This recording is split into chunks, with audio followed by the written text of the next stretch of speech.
Être heureux, tout le monde est pour. Travailler, en gros, on préférerait pas. Et donc la question de l'articulation des deux est évidemment une question importante. Alors je n'ai pas le temps, dans le temps dont je dispose, d'analyser en détail cette notion de sens, comme il m'arrive de le faire quand j'ai davantage de temps. Donc on va prendre la chose au plus court, de la façon la plus concrète.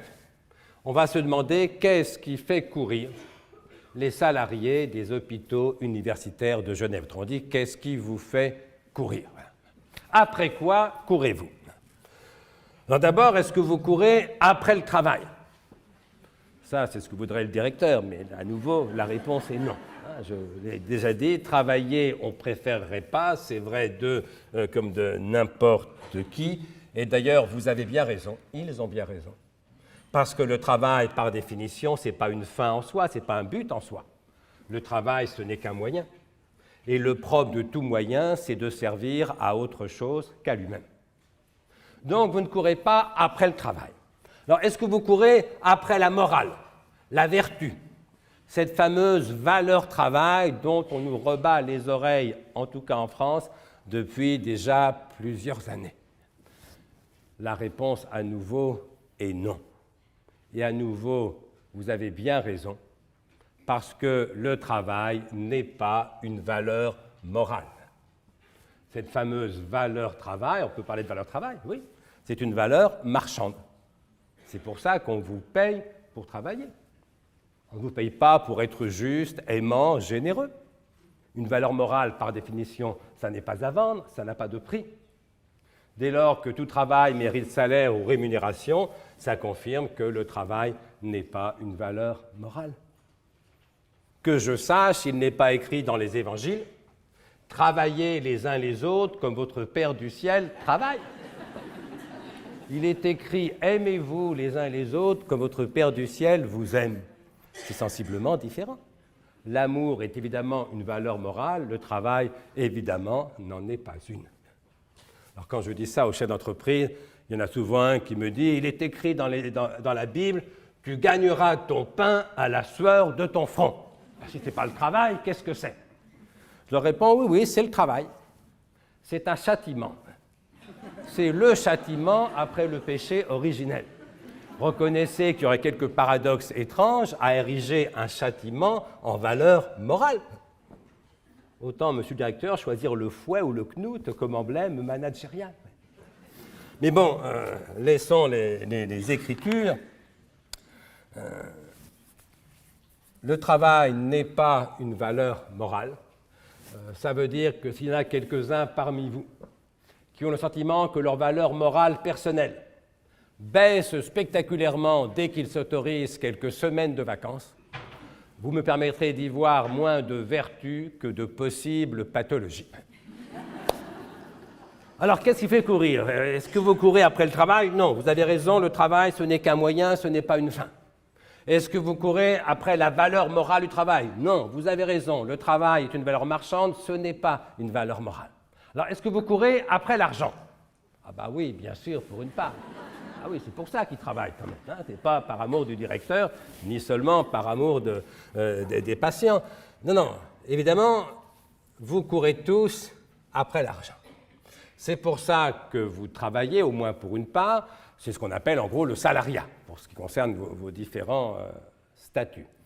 Sauf que, comme me l'a dit un jour un chef d'entreprise, il me disait, vous savez, l'argent, ça n'a jamais motivé personne. L'argent, me disait-il, ça rend motivable. Oui, bien sûr. Oui, ça rend motivable. Si vous ne les payez pas, ils ne seront pas motivés, mais la question ne se posera plus.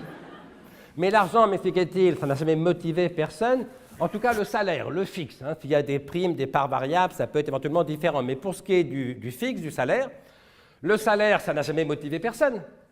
Parce que celui parmi vous qui, par hypothèse, ne travaillerait que pour le salaire, il n'a par définition aucune raison d'en faire ne serait-ce qu'un peu plus que le strict minimum pour ne pas être viré. Or, la motivation, ça commence quand on en fait au moins un peu plus que le strict minimum pour ne pas être viré. Donc oui, on travaille pour l'argent, mais l'argent, ça n'a jamais motivé personne. Ça ne suffit pas à la motivation. D'ailleurs, comme me l'a dit un autre chef d'entreprise lors d'un colloque, il me disait « Oui, bien sûr, vous avez raison, mes salariés travaillent pour le salaire. Si j'arrête de les payer, ils arrêtent de travailler, ça c'est clair. Cela dit, me disait-il, le salaire, ce n'est pas moi qui le fixe. C'est le marché du travail. » En l'occurrence, c'est une entreprise privée, mais ça vaut aussi à l'hôpital. Il y a un marché du travail dans le monde de la santé aussi, puis il y a les grilles indiciaires, enfin bref, l'hôpital n'est pas maître des salaires. Donc, je reprends la formule de mon patron du privé, il me disait oui, mes salariés travaillent pour le salaire, mais le salaire, ce n'est pas moi qui le fixe, c'est le marché du travail. Si bien, me disait-il, que ma valeur ajoutée de manager, et j'aime beaucoup cette notion de valeur ajoutée de manager, si bien, me disait-il, que ma valeur ajoutée de manager, elle n'est pas dans le salaire, elle est dans les autres raisons que le salaire, que mes salariés ont de venir travailler chez moi, et surtout de rester à travailler chez moi. Et il concluait en me disant, écoutez, j'ai beau tourner le problème dans tous les sens, la seule réponse que je trouve, c'est que s'ils viennent travailler chez moi, s'ils restent à travailler chez moi, c'est qu'ils y trouvent un certain plaisir, un certain bonheur. Il me semble qu'il avait évidemment raison. Qu'est-ce qui vous fait courir les uns et les autres? Ce n'est pas le travail, ce n'est pas la morale, ce n'est pas seulement l'argent, le salaire. Vous courez d'abord et surtout après le bonheur. Nous courons tous après le bonheur. D'ailleurs, vos patients, ceux qui viennent se faire soigner dans l'hôpital, ils courent aussi après le bonheur. En gros, pourquoi est-ce que vous venez travailler tous les matins ouvrables?